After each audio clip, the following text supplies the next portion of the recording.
Behind the spectacles and stacks of NYU textbooks, I, Priya Sharma, harbored grand ambitions and a terrifying secret. My family in Queens, and my grandfather's medical bills back in India, weighed heavily on me. My scholarship wasn't enough, and odd jobs barely made a dent. That night, after a phone call from my worried father, I searched for a quick fix. My eyes landed on a suspicious ad, "Elite Talent Wanted." My heart pounded as I stepped into the luxurious Sterling studios. Vance Sterling, a smooth agent, offered money that could save everything. Disgust, shame, and desperation swirled within me. But my grandfather's face forced my hand.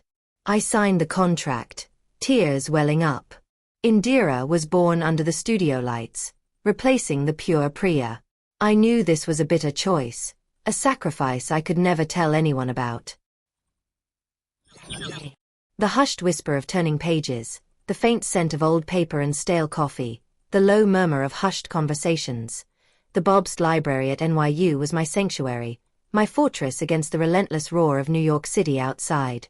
Tonight, however, it felt more like a gilded cage.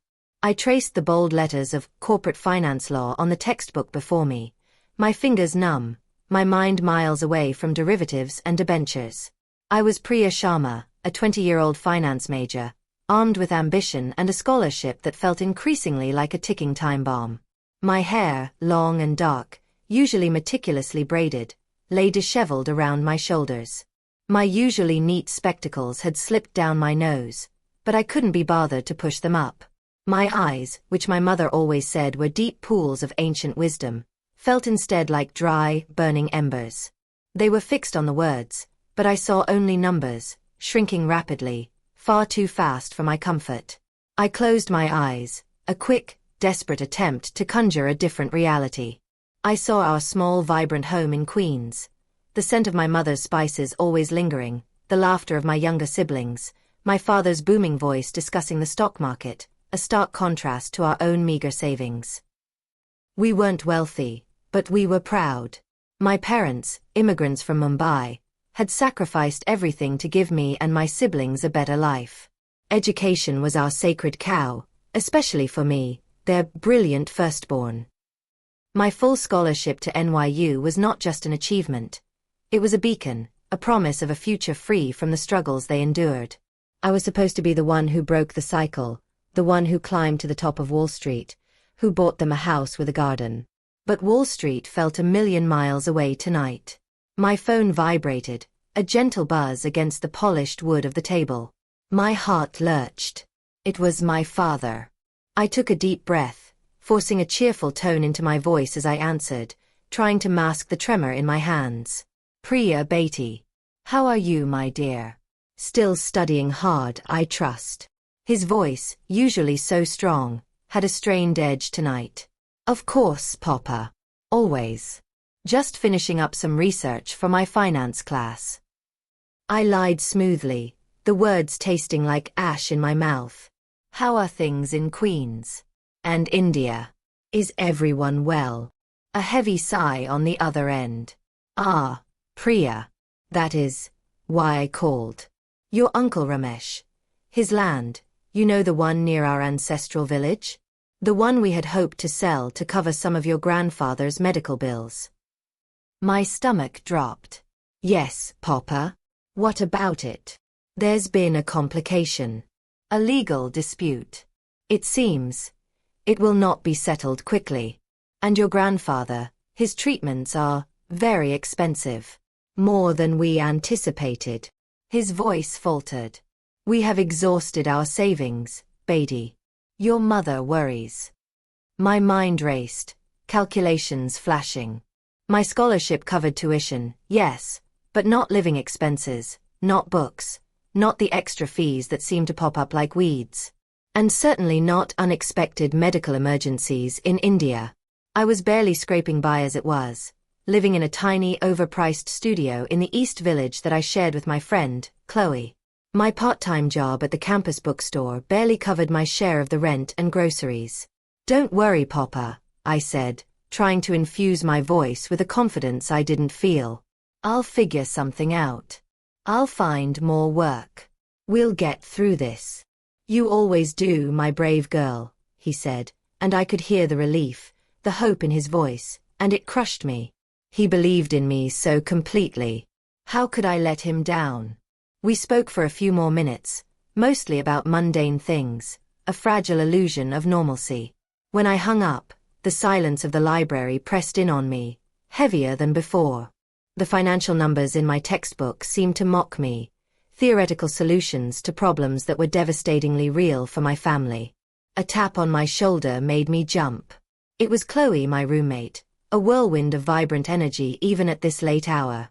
Her bright red hair was a stark contrast to my dark locks, and her easy smile, often painted with a bold lipstick, was always a welcome sight.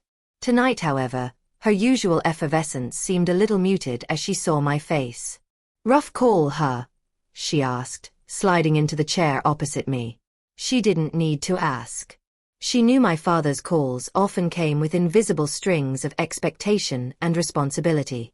I nodded, pushing my glasses up my nose. Grandfather's medical bills. It's a lot. More than they have. More than we have. I gestured vaguely around the library. My scholarship covers tuition, but the rest, it's a constant tightrope walk. Chloe sighed, leaning back in her chair. Yeah, New York's a beast. Everyone's hustling. Have you tried looking for another gig? Like, something outside of campus? My burlesque earnings barely keep me in glitter and ramen. She grinned faintly, trying to lighten the mood. I've applied everywhere, Chloe. Cafes, tutoring, even some unpaid internships hoping they'd lead to something. Nothing pays enough, fast enough. Not for this. I gestured to my phone, still displaying my father's name. Chloe tapped her chin thoughtfully, her eyes scanning the dimly lit library around us. Well, there are other ways. Unconventional ways.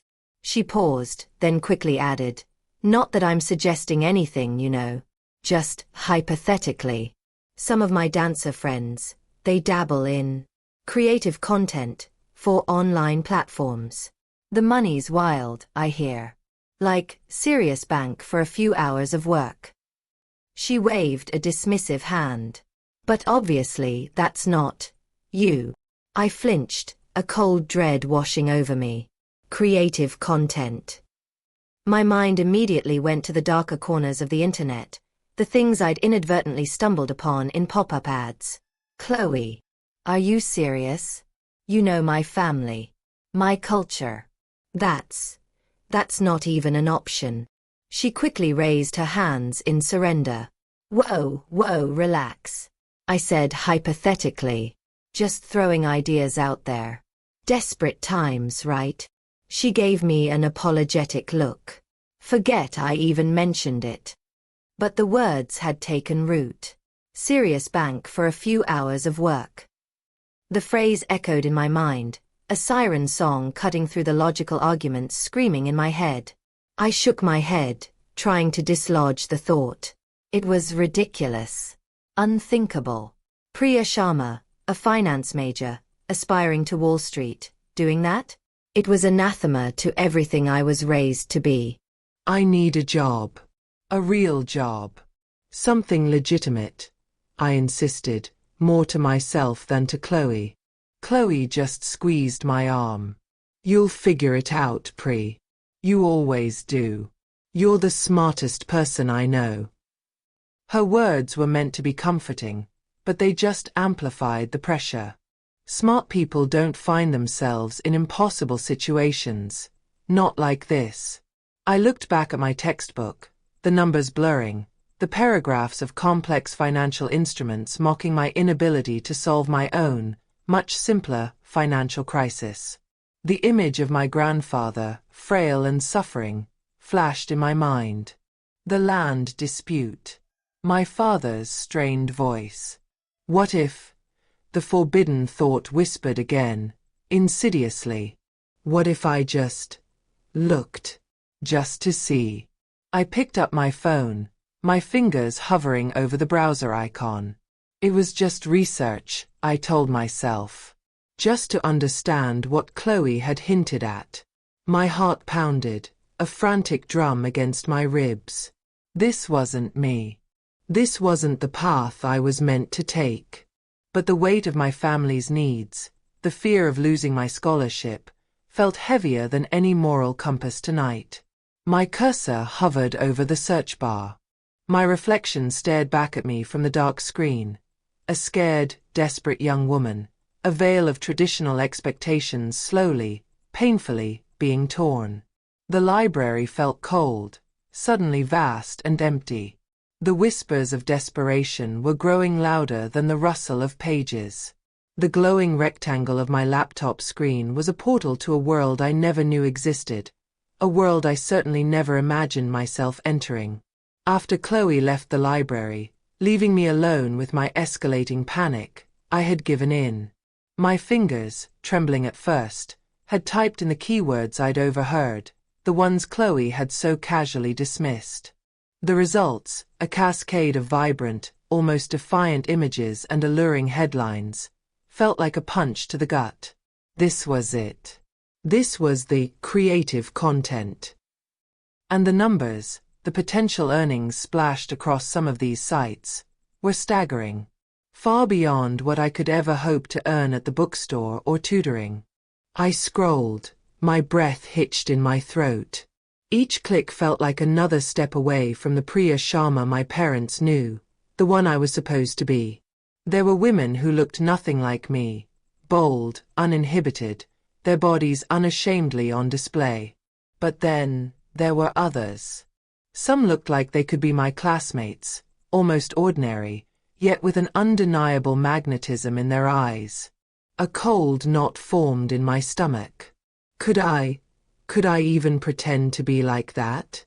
A particular advertisement caught my eye. It was discreet, elegant even, unlike the more garish pop-ups. Elite talent wanted, redefining artistry in adult entertainment. Discretion guaranteed. Unparalleled earning potential. There was a stylized lotus flower logo, subtle yet striking. Underneath, a website and a direct contact number. My finger hovered, trembling, over the number. My mind screamed no, but my heart, heavy with my grandfather's plight, screamed yes. My scholarship was dangling by a thread. My family was depending on me. This wasn't a choice. It was a last resort. I took a shaky breath, closed my eyes, and pressed call. The voice on the other end was smooth, calm, almost unnervingly so.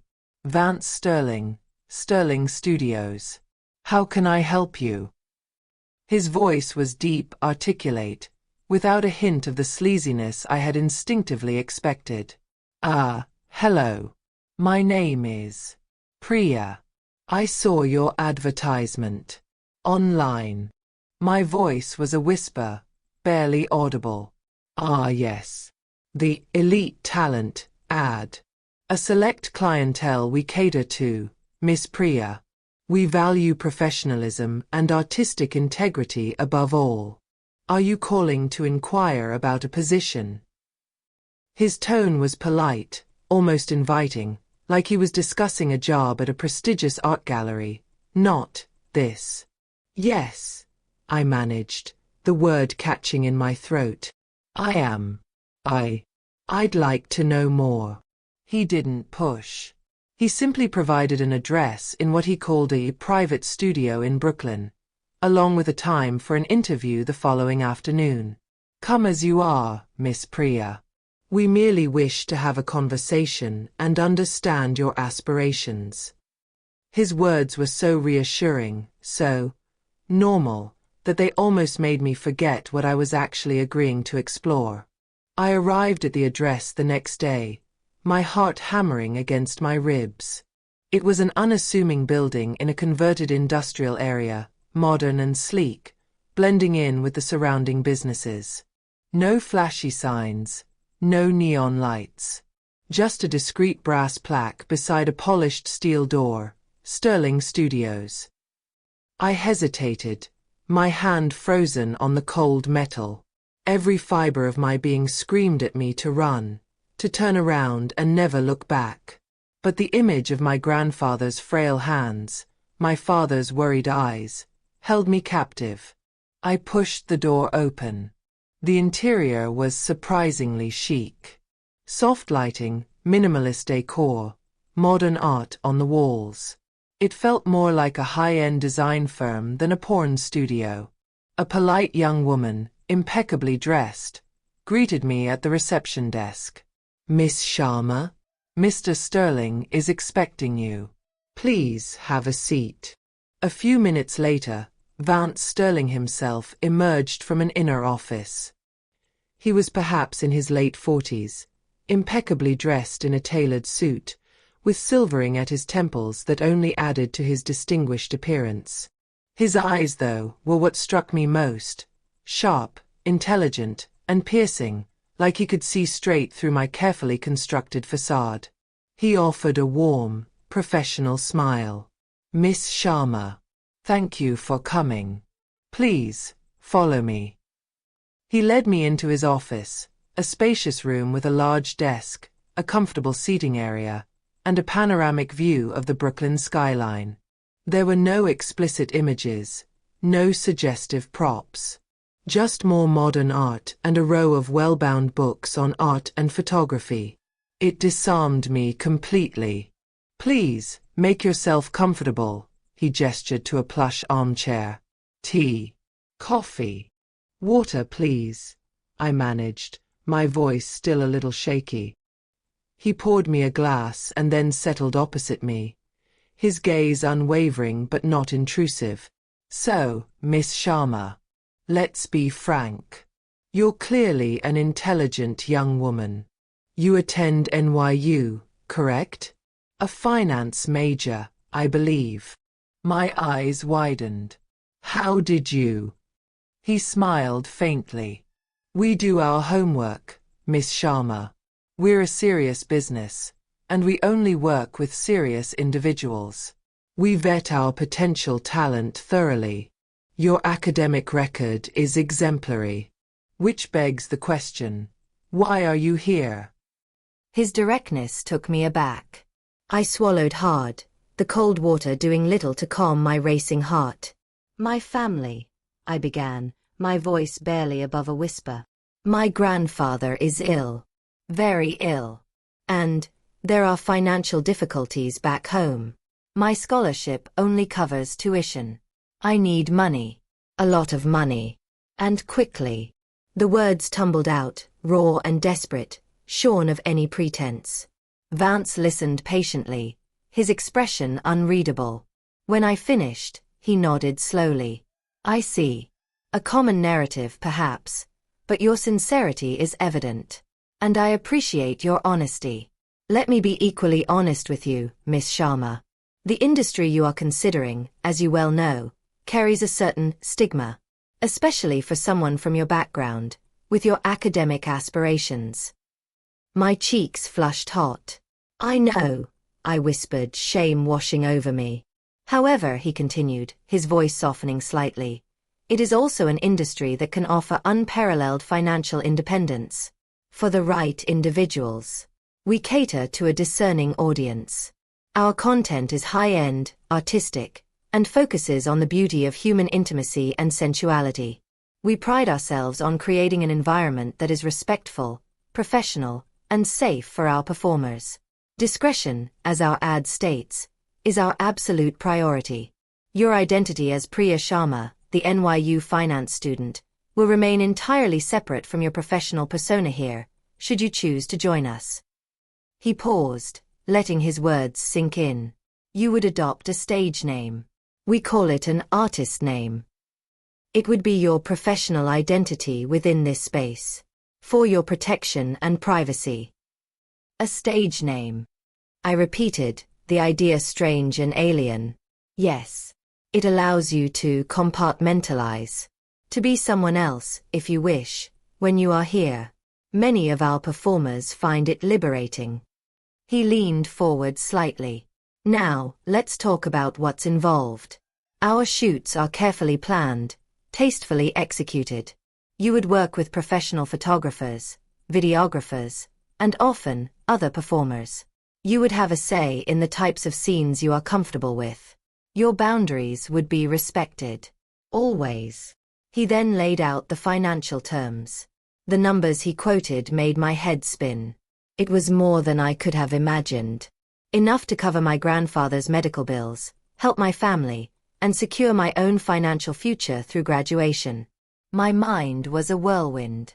Shame, fear, desperation, and now, a flicker of something else, a strange, unsettling curiosity. Vance was painting a picture that was far from the sordid images I had dreaded.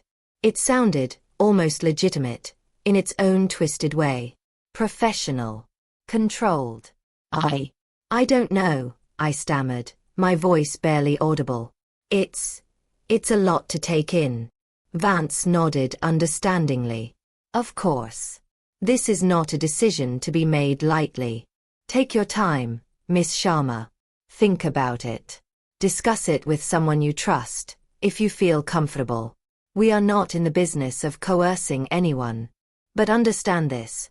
What we offer is a solution to your immediate financial crisis, without compromising your long-term academic goals. It's a means to an end. A very lucrative means. He handed me a sleek, minimalist brochure that outlined the process, the payment structure, and a brief code of conduct. My eyes skimmed over the numbers again. They were real. The money was real. The relief, the sheer, overwhelming relief that washed over me at the thought of finally being able to help my family, was almost intoxicating. I stood to leave, my legs feeling like jelly. Thank you, Mr. Sterling. I need to think. Of course, Miss Sharma. The offer stands. And remember, he said, his voice soft but firm as I reached the door, this is about making a choice for yourself, for your future. No one else. I walked out of Sterling Studios into the bustling Brooklyn street, the afternoon sun feeling oddly harsh on my skin. The world seemed to tilt on its axis. My head was pounding, filled with Vance's calm, persuasive words and the terrifyingly appealing figures he'd quoted. A solution to your immediate financial crisis, without compromising your long-term academic goals. It played on a loop in my mind. I called Chloe as soon as I got back to our apartment. She answered on the first ring, her voice laced with concern. Priya? What's going on? You sound weird. I paced our tiny living room, running a hand through my hair. I went, Chloe, to the studio. I met the guy. Vance Sterling. Silence on the other end, then a soft. And? He was actually very professional. And the money. Chloe, the money is insane. Enough to fix everything. My grandfather, my scholarship, everything. My voice cracked on the last word. Chloe let out a long breath. Priya, this is huge. What are you feeling? Really feeling? I stopped pacing, staring out the window at the endless parade of yellow cabs. Disgusted. Scared. Ashamed. But also, a tiny part of me, a very small, dark part, feels a strange sense of possibility. Like there's a door. A terrible door. But a door nonetheless. Priya, Chloe's voice was gentle now, no longer teasing. This is your decision. Your body, your life. No one else's. Not your parents, not your family, not even me. You have to live with this. Are you truly desperate enough? Are you ready for what that might mean? Her words cut through the financial desperation, hitting a deeper nerve. Was I ready? Could I become someone else? Could I look at myself in the mirror after doing something so utterly contrary to everything I believed? My culture, my upbringing, my entire identity. It all screamed against this path. The idea of my parents ever finding out sent shivers of pure terror down my spine. But then, the counter-argument, equally powerful, rose to meet it. The image of my grandfather's fading strength. The weight of my family's hopes. My scholarship, the one true path to a better future, slipping through my fingers. What was the alternative? Watch everything crumble? Let my family suffer? I slumped onto the small, worn sofa, burying my face in my hands. The fight between my morals and my circumstances raged within me. It felt like standing at the edge of a precipice, with only one terrifying leap promising salvation. The air in the apartment felt thick, heavy with unspoken questions. I knew, with a horrifying certainty, that I had run out of conventional options. The unspoken temptation had become a desperate plea. The aroma of burnt toast filled our tiny apartment kitchen, a testament to my sleepless night. My eyes felt gritty, my head ached with the relentless internal argument that had raged since my meeting with Vance Sterling. I had spent hours staring at the ceiling, replaying every word, every calculated gesture. The image of the elegant studio, the promise of discretion, the staggering sums of money. It all swirled with the terrifying implications for my identity, my family's expectations, and the path I'd always envisioned for myself. Chloe, ever the early bird, found me slumped at our small table, a half-eaten, cold piece of toast beside a cooling cup of chai. She took one look at my bloodshot eyes and the determined set of my jaw, and her usually boisterous energy softened. "Still fighting yourself, Pri?" she asked gently, leaning against the counter. I let out a shaky breath.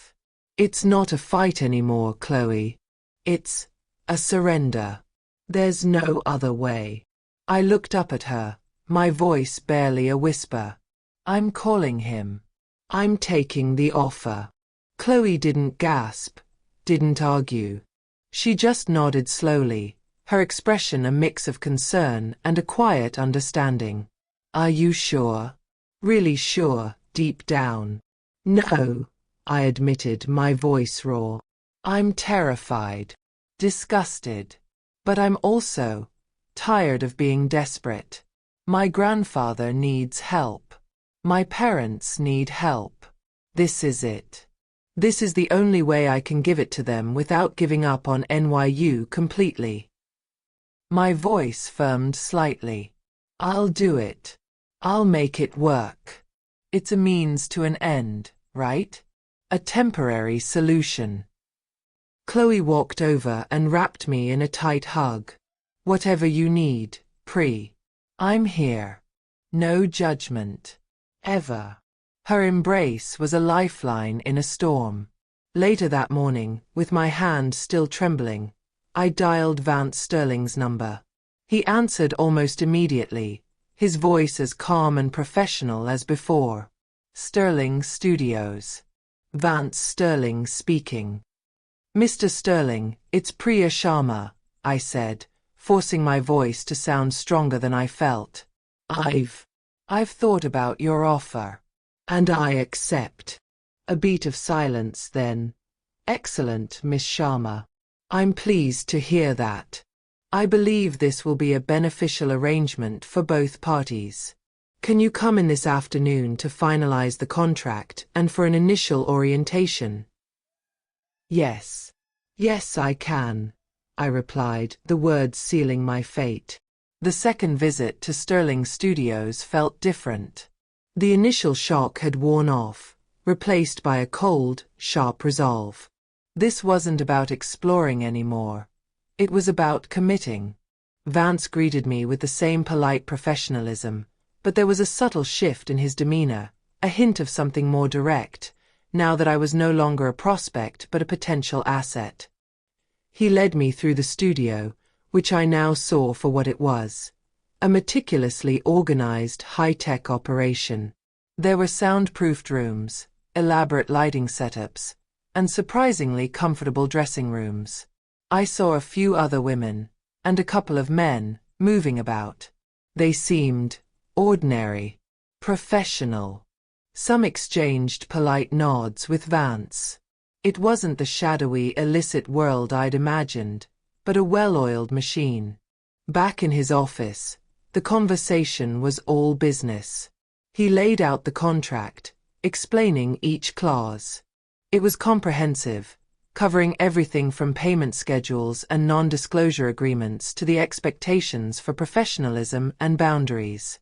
As we discussed, Vance said, his gaze steady, your privacy is paramount. You will operate under a stage name. We have a few options we can suggest. Or you can choose your own.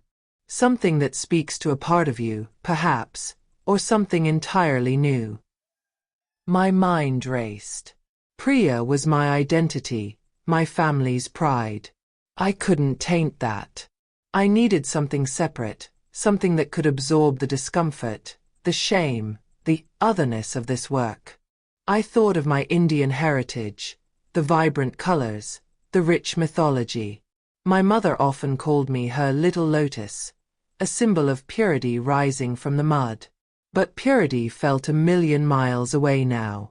What about something that evoked strength? Mystery. Indira, I heard myself say, the name a whisper. As in, the Empress. Or the river. The name felt powerful, a stark contrast to my current vulnerability. Vance smiled, a genuine flicker of approval in his eyes. Indira. Excellent choice. Miss Sharma. A strong, memorable name. From this moment forth, within these walls, you are Indira. And Indira will be very successful. He pushed the contract across the desk. My hands trembled as I took the pen. The words blurred on the page. Confidentiality, performance, compensation. My signature felt like a branding, searing a new identity onto my soul. With each letter, a piece of Priya Sharma, the aspiring finance analyst, felt like it was chipping away, replaced by the nascent form of Indira. Now, Vance said as soon as the ink was dry, let's prepare for your first session. Not a shoot yet, just a test. We need to get you comfortable in front of the camera, understand your range, your unique appeal. He led me to a private dressing room. It was surprisingly well appointed, with plush velvet chairs, a large vanity mirror rimmed with bright lights, and racks of various garments, lingerie, sheer fabrics, even some traditional Indian-inspired pieces, reimagined with a sensual twist. My breath hitched. This was it. The moment of truth. Take your time, Indira, Vance instructed gently. Choose something you feel empowered in. Something that makes you feel both vulnerable and strong. Our creative director, Lena, will be in shortly to guide you. Alone in the dressing room, I stared at my reflection in the mirror. My casual NYU sweatshirt and jeans felt like a costume of my old life. I looked at the array of clothes on the hangers, my cheeks burning. This was utterly alien. I had always been modest, my body a private sanctuary. Now, it was about to become a canvas. I reached for a delicate sheer sari-like drape, a deep scarlet color that almost seemed to glow under the lights. It was beautiful, undeniably sensual, yet it still offered a semblance of coverage. It felt like a bridge between my past and my terrifying new present. As I unwrapped the fabric and began to drape it around myself, the soft material against my skin felt strangely liberating. It wasn't about covering, it was about revealing in a new, controlled way. When Lena, a tall, artistic woman with a kind smile and a piercing gaze, entered, she assessed me with professional admiration. Perfect. Indira. The scarlet bloom. It suits you. She picked up a tube of rich, dark lipstick. Now, let's bring out those eyes. She worked quickly, transforming my face with skilled hands. Dark kohl rimmed my eyes, making them appear larger, more intense. My lips were painted a deep crimson, sensuous and full. When she finished, she stepped back, gesturing to the mirror. I stared. It wasn't Priya. Not exactly. This was a more intense, more alluring version of myself. My eyes, once filled with worry, now held a hint of something deeper, darker, a spark of defiance. My lips, usually reserved for quiet smiles, seemed to invite. The scarlet drape flowed around me, accentuating curves I rarely paid attention to. Who is that? I whispered, My voice hushed with a strange mix of fear and fascination. Lena smiled. That, Indira, is who you can be here. A different kind of power, wouldn't you say? I turned from the mirror, my heart thumping. Power. It was a word I'd always associated with boardrooms and financial markets. But here, looking at this transformed reflection, I felt a flicker of a different kind of power. The power of control over perception. The power of transformation. Lena led me to a smaller, more intimate set. Just a simple backdrop, a single chair, and a camera on a tripod. The lights were warm, inviting. The photographer, a quiet, focused man, nodded at me. Just relax, Indira, Lena instructed gently. Sit. Move. Don't think about it too much. Let your body speak. Let your eyes tell a story. My first few poses were stiff, awkward. My hands felt clumsy, my limbs unresponsive. I could feel my cheeks burning, my mind screaming at the audacity of it all. But then, Lena came closer, her voice a soothing murmur. Imagine you're telling a secret, Indira. A beautiful, forbidden secret. Let your eyes whisper it. I closed my eyes, took a deep breath. My grandfather's face. My father's burden. The scholarship, my future. They were the secrets, the reasons. And then, a different thought, unbidden. The feel of the silk against my skin, the warmth of the lights, the strange thrill of being looked at, truly looked at, not as a student or a daughter, but as something else entirely. I opened my eyes. I shifted in the chair, slowly, gracefully. My fingers traced the line of my collarbone, then drifted down the flowing fabric. I tilted my head, letting my long hair fall over one shoulder, revealing the curve of my neck. I looked directly into the camera lens, not with fear, but with a nascent curiosity, a challenge. It was as if another woman had taken over my body, moving with an ease and confidence that Priya Sharma had never possessed. The photographer clicked. And clicked again.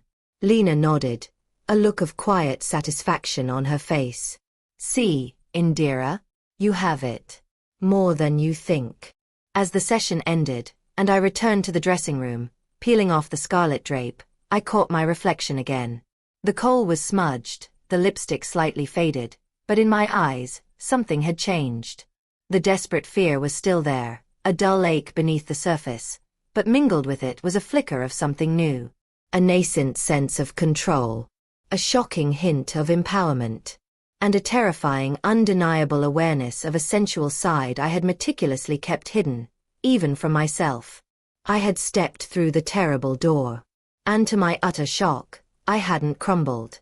I had, in fact, found a strange kind of footing. The journey of Indira had just begun, and the real Priya Sharma was about to be profoundly, irrevocably changed. The first few weeks as Indira were a blur of intense emotions and shocking discoveries. My mornings were still consumed by NYU, lectures on quantitative analysis, study groups poring over financial models, the familiar drone of campus life. I'd walk through Washington Square Park, clutching my textbooks, a typical finance major blending seamlessly into the intellectual bustle. But my afternoons, and often evenings, were spent in the hushed, vibrant world of Sterling Studios. Vance had been true to his word. The environment was professional, almost sterile in its efficiency. The sets were meticulously designed, the lighting precise, the crew focused and respectful. There were no leering glances, no crude jokes, just a quiet dedication to capturing what Vance called aesthetic sensuality. And Lena, the creative director, became an unexpected guide. She pushed me, gently but firmly, to explore expressions, movements, and emotions I never knew I possessed. My first few test shoots graduated into actual scenes. It was awkward at first, a jarring disconnect between my mind and my body. Every touch, every gaze, felt foreign, a performance I was forcing myself through. But then, something shifted. Lena would play music, sometimes soulful jazz, sometimes rhythmic Indian fusion, and she would talk me through the scenes, not just as poses, but as stories. Imagine the surrender, Indira, she'd murmur, her voice soft. The warmth, the electricity. Let it consume you. I started to experiment. I'd watch the playback on the monitors, initially with a critical, almost disgusted eye. But slowly, imperceptibly at first, I began to see something else. I saw a woman I barely recognized. Her eyes held a deeper fire, her body moved with a liquid grace, her expressions were uninhibited, almost joyful. It wasn't just acting.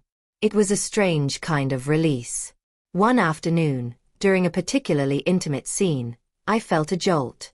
The warmth on my skin, the focused gaze of the camera, the subtle shift in my partner's touch. A fleeting moment where the performance dissolved into something real, something sensual and electric. My breath hitched. It was brief, startling, and utterly unexpected.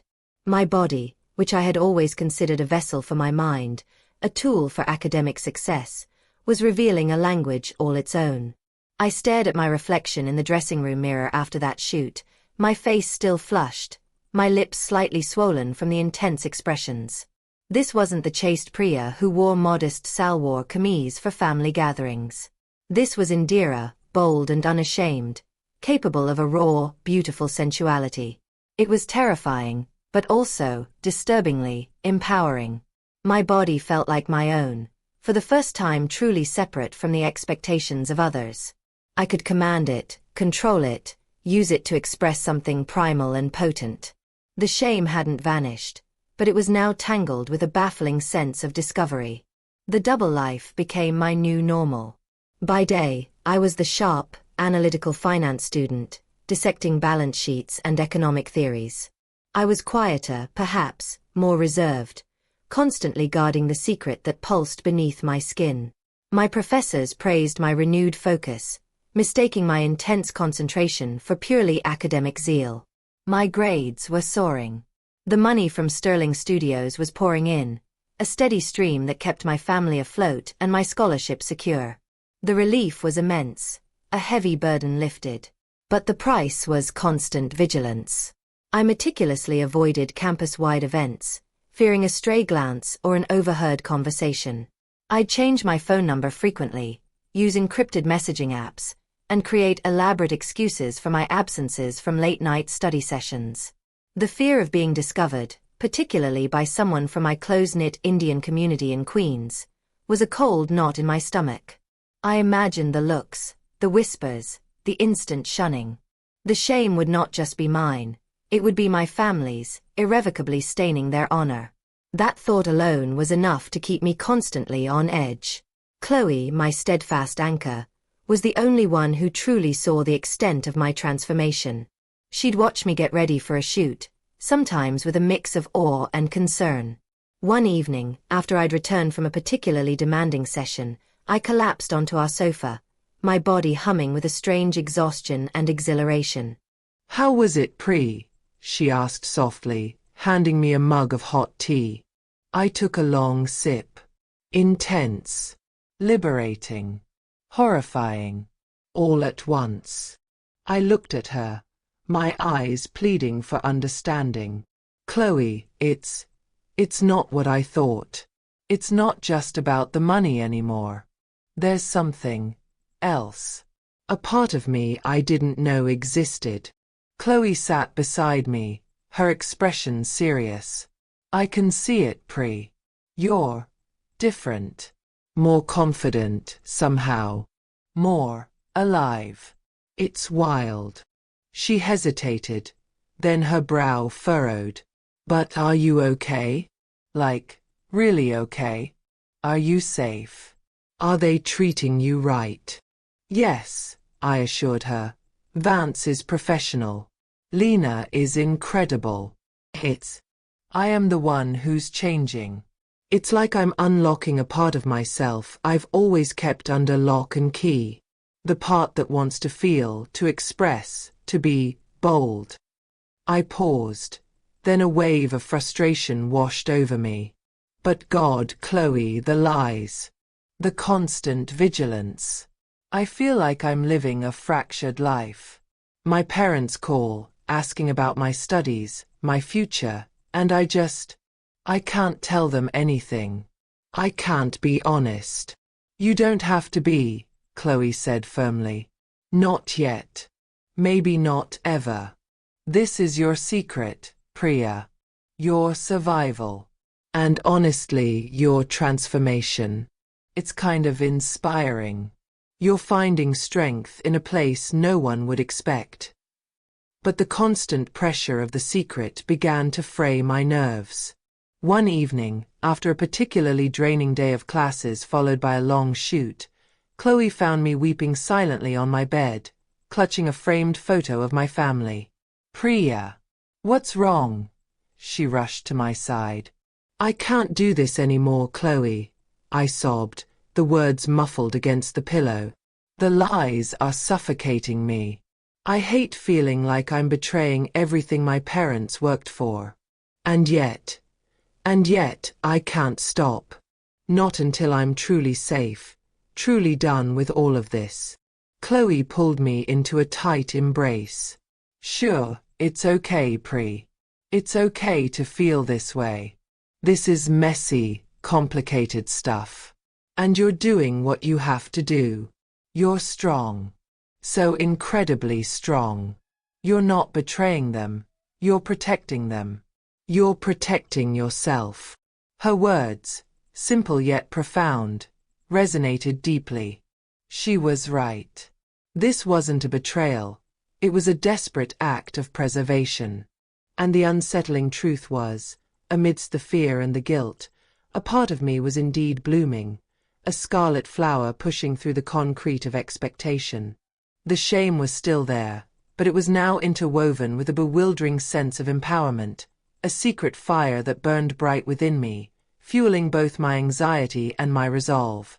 The duality of my life as Priya and Indira was becoming less a burden, and more a strange, compelling journey of self-discovery. The rhythm of my double life settled into a precarious balance. Mornings, I was Priya, dissecting financial models and debating economic theories in hushed NYU lecture halls. Afternoons, I was Indira, stepping onto the set at Sterling Studios, shedding the layers of academic restraint with each piece of clothing, allowing a different kind of intelligence, a more primal expressiveness, to take over. The initial, jarring dichotomy had softened, replaced by a strange, almost comfortable integration. It wasn't that the shame had vanished entirely. Rather, it had been woven into the fabric of my being, a dark thread amidst the vibrant colors of newfound self-awareness. The money, initially my sole motivator, had become a powerful testament to my sacrifice. My grandfather's medical bills were covered, and my parents' anxiety had visibly lessened on our weekly calls. I even managed to discreetly send money back home to India, telling them it was from a generous university grant for high-achieving students. Their relief was palpable, a warmth that provided a bittersweet comfort. This financial freedom allowed me to excel at NYU without the constant gnawing worry, pushing me to the top of my classes. I was building my bridge to Wall Street, brick by painful brick. Yet, as my comfort in Indira's skin grew, so did the complexities. I was no longer merely performing. I was experiencing. The cameras, the lights, the directed intimacy. It all became a dance I began to master. Lena, with her artistic eye, would often push me to explore emotions, to convey sensuality not just through physical acts, but through gaze, through subtle shifts of my body, through the raw vulnerability in my eyes. And to my utter bewilderment, I found myself responding. There were moments on set where the lines between the performance and a genuine, internal awakening blurred. I discovered a capacity for raw, uninhibited expression, a sensual confidence that Priya had never known. It was exhilarating, a dangerous secret kept fiercely guarded within my own mind. This internal shift began to manifest in subtle ways in my daily life. I found myself carrying myself with a new confidence on campus, my head held a little higher, my steps more assured. I dressed with a quiet elegance, choosing fabrics that subtly draped, colors that quietly enhanced. It wasn't about being overt. It was about an inner knowing, a newfound comfort in my own skin that radiated outward. My male classmates, previously oblivious, sometimes gave me a second glance.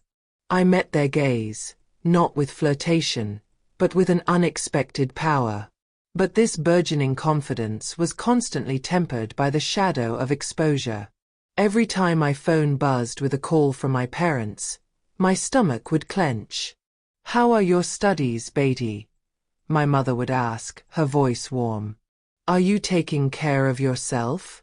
Not working too hard?"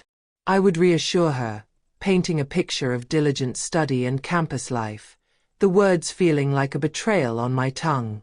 The shame of potentially shattering their worldview, their pride in their pure daughter, was a constant, heavy weight. The fear wasn't just hypothetical. One afternoon, rushing out of Sterling Studios after a particularly demanding shoot, I nearly collided with a former classmate from my Queens high school, a boy who now attended Columbia and was deeply involved in our local Indian community. I froze, my heart leaping into my throat. He was just across the street, talking to a friend, his back to me. I ducked instinctively into a storefront, my breath ragged, waiting until they had passed. The close call left me trembling, a stark reminder of the knife edge I was walking on. The anonymity of New York was a shield, but it was fragile. This constant vigilance began to take its toll. I found myself becoming more withdrawn from my other NYU friends, unable to fully engage, always holding a part of myself back. I'd make excuses to avoid social gatherings, terrified that a casual question might somehow lead to the unraveling of my carefully constructed facade. Only Chloe knew the full truth, and our bond deepened immeasurably. She was my confidant, my silent supporter, the one person with whom I could truly shed the layers of both Priya and Indira. "You're amazing, Pri," Chloe would often say, watching me meticulously remove my stage makeup after a shoot. "You navigate these two worlds so flawlessly. But are you ever just you?" Her question hung in the air, a profound challenge. Who was just me anymore? Was it the ambitious finance student? The uninhibited Indira? Or a complex, blurred fusion of both? The lines between them were dissolving, creating a beautiful, terrifying mosaic of a person I was still getting to know.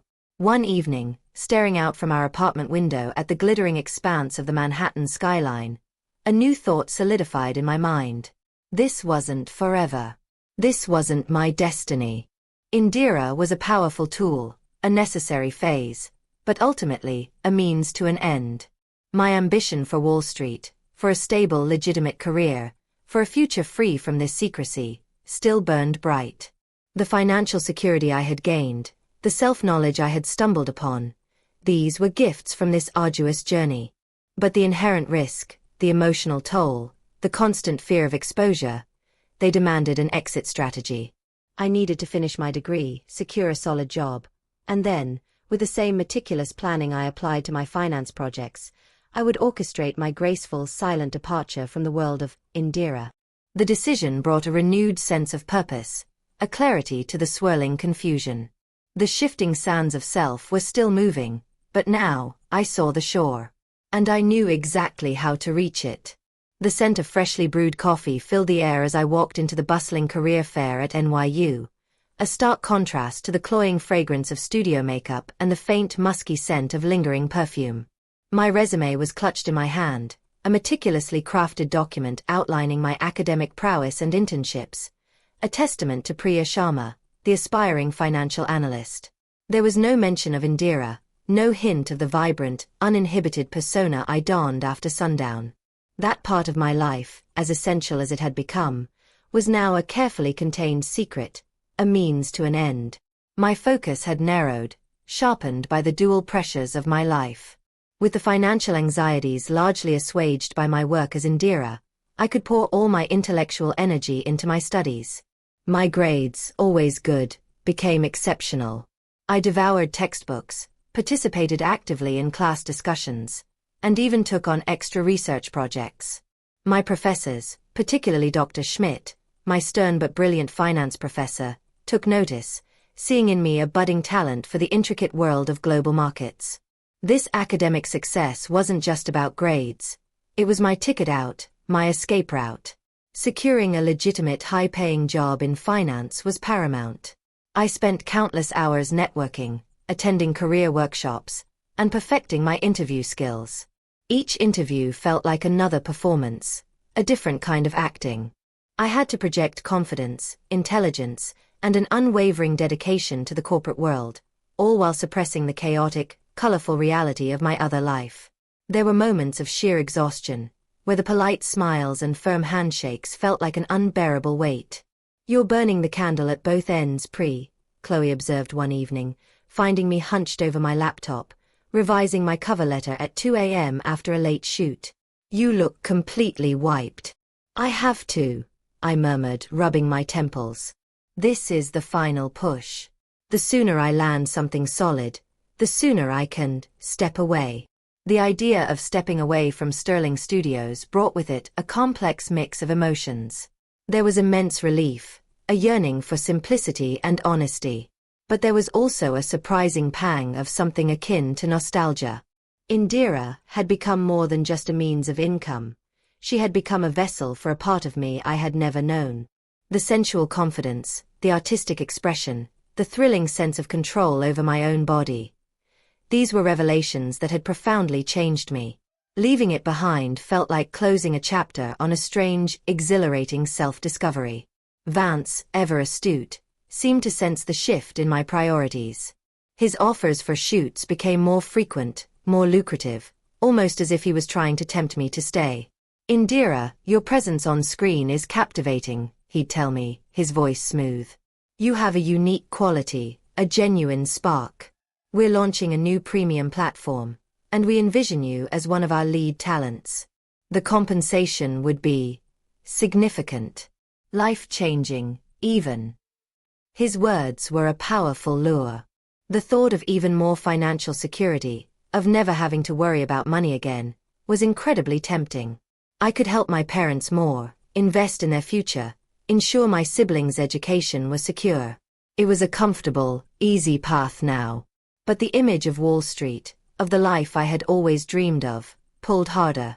The shame, though muted, would always be there if I stayed. This was a chapter, not the whole book. After weeks of interviews, the call finally came. A prestigious investment bank in Manhattan offered me a full-time position as a financial analyst upon graduation, with an impressive starting salary. I remember staring at the phone, a wave of pure, unadulterated relief washing over me. This was it. The finish line.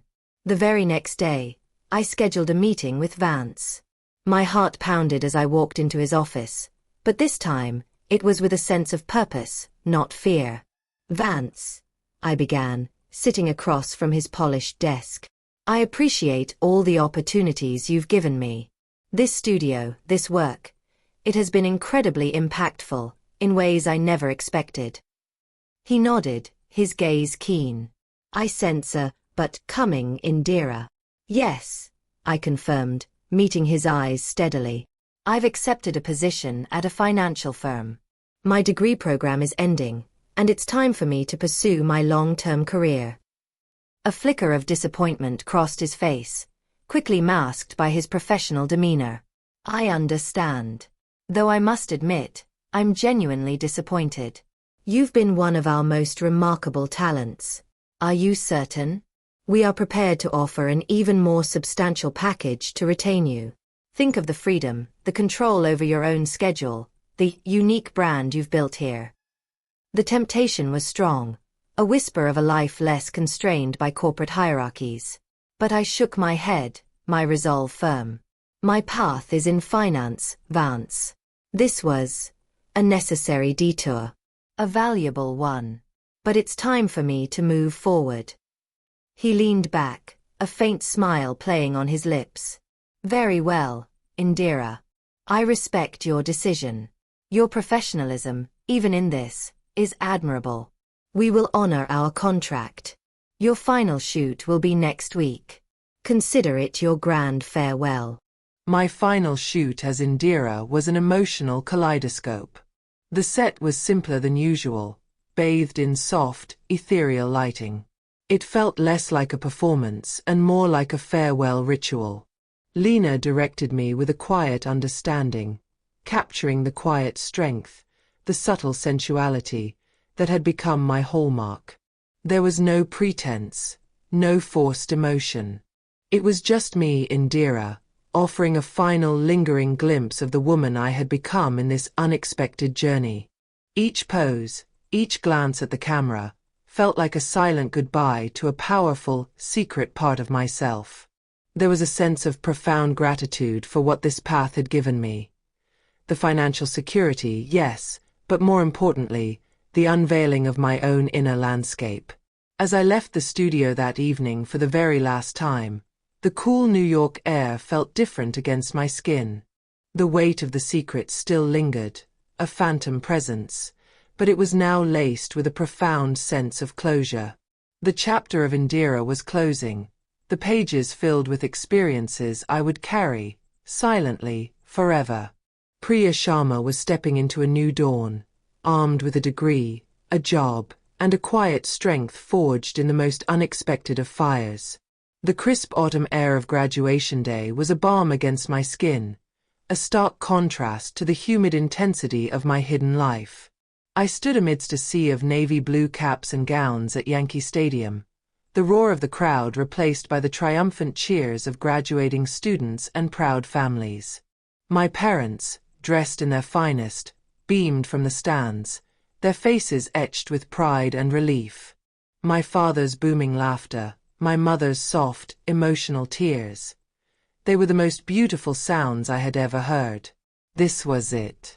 The moment I had fought for, sacrificed for, endured for. Priya Sharma, NYU graduate, ready to conquer the world. Walking across that stage to receive my diploma felt surreal. Each step was a testament to the battles fought, the choices made, the person I had become.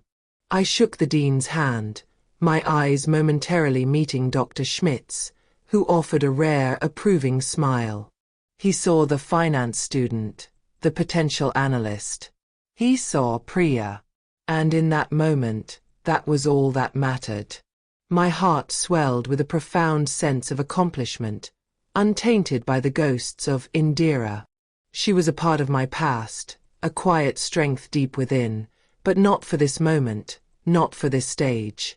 A few weeks later, I stepped into the gleaming lobby of my new office building in downtown Manhattan, the air conditioning a welcome chill against the late summer heat. My tailored suit felt like a second skin, a uniform of legitimacy. The badge with my name and photo, Priya Sharma, financial analyst, was clipped proudly to my lapel. This was the dream. The one I had meticulously planned, worked tirelessly for, and in the most unconventional of ways, earned. The first few months at the firm were a whirlwind. Long hours, complex projects, steep learning curves. But it was exactly what I had wanted. My mind thrived on the intellectual challenge, dissecting market trends, building financial models, engaging in sharp, analytical discussions. I was good at it. More than good, I was excelling. My colleagues were smart, driven, and focused, and for the first time in years, I felt a sense of complete belonging, of being truly aligned with my environment. Chloe, ever my confidant, often visited my new, slightly larger apartment, a tangible symbol of my new financial independence. We'd sit on my balcony, sipping tea, and I would tell her about my day, the triumphs and the challenges of the corporate world. The topic of Sterling Studios, of Indira, was rarely brought up explicitly, but her presence was a quiet understanding between us. "You seem lighter, Pri," Chloe observed one evening, watching me laugh freely at a silly story. "More settled." "I am," I admitted, looking out at the glittering city lights. "The constant pressure is gone. The secrecy. I can just be. And I love my job, Chloe. I genuinely love it." Yet, the experiences of Indira weren't erased. They had been absorbed, woven into the intricate tapestry of my identity. There were moments, a confident presentation in a boardroom, a particularly bold decision I made, even a subtle shift in how I carried myself in a crowded room, where I recognized the quiet echo of that other persona. The sensuality I had discovered, the comfort in my own skin, the unexpected strength I had unearthed in front of a camera, these weren't abandoned. They were integrated, making Priya Sharma a more complex, resilient, and self-aware woman than she ever would have been otherwise. I still kept my phone number private, my social media footprint minimal. The fear of exposure never entirely vanished, but it had receded to a low hum, a distant memory rather than a present threat. My family remained blissfully unaware of the path I had taken. Their pride was pure, based on the academic success and the prestigious job. And in a way, that was my ultimate victory. To shield them, to protect their dreams for me, while forging my own, often circuitous, path. Sometimes, late at night, I would find myself gazing at my reflection. My eyes, once filled with terror and desperation, now held a deep, quiet wisdom. The journey had been arduous, fraught with moral dilemmas and emotional turmoil. It had pushed me to the edge, forced me to confront parts of myself I never knew existed, and brought me face to face with a world I had once condemned. But I had emerged. Not unscathed, perhaps, but stronger, more resilient, and with an undeniable understanding of my own capacity for adaptation and survival. I was Priya Sharma, financial analyst.